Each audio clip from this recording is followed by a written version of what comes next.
Drawing 10 heads every day for 10 days. Seems easy enough. Except I'm a beginner. And yet, I managed to improve so much within these 10 days. And this is my journey. I wasn't planning on grading this challenge until after I finished with the study of heads, though I never really recorded anything right now. Now up to the second day. So many of these heads didn't look exactly the way I wanted them to look, and it's really frustrating each and every time. I mean, I'm not looking for perfection here. Just make the drawings at least look 20% accurate to what I have in mind, but no! It felt really draining each and every time, yet looking so ugly, and honestly, it just makes me want to give up. It's really not easy to put into the words of what went wrong in my drawings. I mean, I followed the methods, these things, YouTube how to draw heads, and they aren't looking the exact way it did. Like, what? Is there some magic trick or ritual I have to do before this? Because if there is, then I'm willing to spend all my budget just to know what that is. Though it's literally just the second day, and yet it feels like there's no hope in ever continuing any longer. Like, damn, I can't believe I'm getting all emo just because I can't draw some good heads. How funny is that? I mean, if I kept feeling this down long enough, I might actually quit the challenge before I could even reach day 4. But fortunately, I managed to survive today's challenge by doing the one strategy that never fails. Gaslighting myself into thinking that everything will be worth it in the end. So you see, gaslighting isn't always so bad if you use it for the right reasons. If I felt so much rage yesterday, I'm probably gonna feel way worse this time. So I embraced myself for the worst, until all the anger I felt just disappeared. Seriously.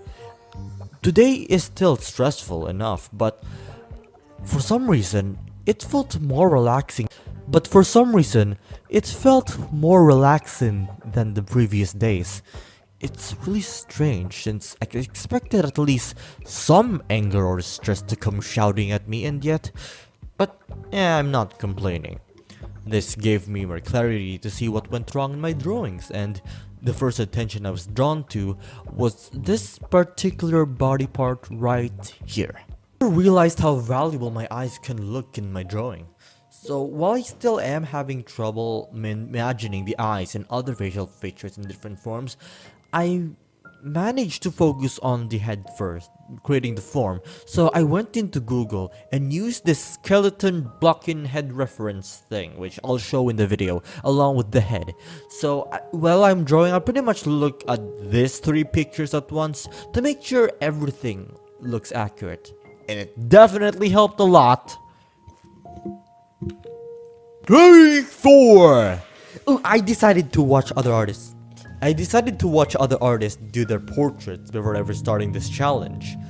Before starting today's challenge, I decided to watch other artists do their portraits. And I found a pattern. You know, this artist who uses this lines that looks all fluid and like a ribbon. I didn't realize it then, but I found this trait that changes my entire drawing. And it's called line weight. So I applied what I observed on my portrait and add some shading into it, cause why not? I wanna enjoy what I draw. And oh my god, it looked so amazing. Like, no, shut up. I'm not overestimating my ability to draw. I'm merely just saying how proud I felt when I can finally change how my drawings would look. And now that they're more accurate to my imagination.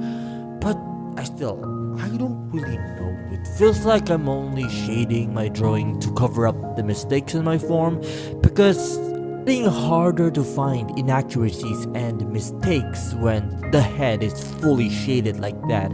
So I didn't shade all of the heads I drew. One weight really made my drawing look more calm, and actually, I'm starting to enjoy the challenge. But it became a bit too stressful and my willpower was too tired to continue, so I'm leaving the 5 other drawings to myself tomorrow. 5! You know, If you look closely at each individual heads that I drawn, you can tell exactly when I started feeling stressed and when I started enjoying drawing it. It's really crazy, right? Anyway, while my portraits are looking better and better, it's still a challenge to imagine certain stuff, like the eyes, nose, and mouth in 3D forms, as well as imagining the relation of the reference to the bucking heads in a skull anatomy. I should map trace the portrait. Maybe that can give me a better understanding. Half-assing everything, really. Maybe it's because I'm just guessing where the lines are instead of imagining the form in the paper. I don't really reference to the skull and the head much anyway. And since 15 heads will take so much effort, I spaced each and every one of them, like the Pomodoro technique, right? Except I draw 2 heads per hour, and the rest of the time, the extra time, I will spend them on my break.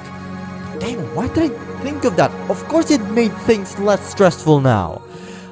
Of course I'll have to take breaks every now and then. Oh, why did I draw them all in one spot? No wonder I felt so stressed. But it's still a mental challenge, but I was able to complete 15 heads today. Day 6 to day 7. Eyes are getting more symmetric. Just did 5 faces yesterday, doing 15 faces now. Again. I really like my faces that are more dynamic shape than those smooth lines. I better add them to my art style. 3D hair is a pain to draw. It's so hard, while it still takes willpower out of me to keep drawing faces. Nothing much to say, but yeah. Bye! So it's more easier to get in the flow of drawing these heads. Although I find myself running out of time to be able to fully focus on making accurate faces, and drawing out the form block is difficult. I found now that my weakness, drawing people looking up, right up. Aside from the old wrinkles, all I need to do is familiarize myself with the logic behind the muscles. Like, how would they look like? How will they react when this guy opened his mouth or do this kissy thing? Yeah, that'll be a study that I'll do for another time. Right now, I'm feeling so drained for all the heads I have to keep drawing. But man, it's not as worse as day 3 though, so there's that. It's a bit better. Just one day left. Also, constructing the hair into forms are really hard. They're just so unpredictable with how they flow and their patterns, and they just go whatever they are. But yeah, I'm thinking of practicing drawing hair after I tackle the head issue, and then after that, I will go for the eyes and the mouth, and finally it's here, and I'm finally done! Without broader knowledge of the anatomy of muscles and skeletons and the logic behind how they react with each other, putting wrinkles and drawing 3D mouths is a pain. But I'm already cool with the details. Though, if I wanna be drawing anime, I shouldn't really rely on shadows just to make my drawing look good. I need to better myself with creating forms, and the lines too. The details will just improve on its own, I guess. But forms are vital, and I still have not much knowledge enough to draw faces in different perspectives and have it stay consistent. The transformation from day 1 to day 10 is huge, just because of 2 things. 2 basic things. First is the line weight. Second is freaking form. While there's still inconsistencies worth doing, obviously, I gotta work on drawing good 3D hair too. But nevertheless, I'm already proud to where I'll be. So here's the epilogue. Whether by tomorrow, next month, or 2 years, we can't ever know when our drawings will ever start to improve. I don't understand why, but my forms are getting more and more accurate to the portraits.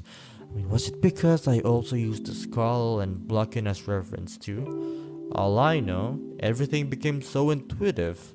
It's like, you can taste an apple fruit, but can you tell me what an apple tastes like? It's that kind of confusion. But I'll leave all the thinking stuff for my future self.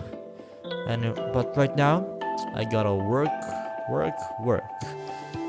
Even with all the stress that I felt doing this challenge, it still feels so good that I finally put this to end.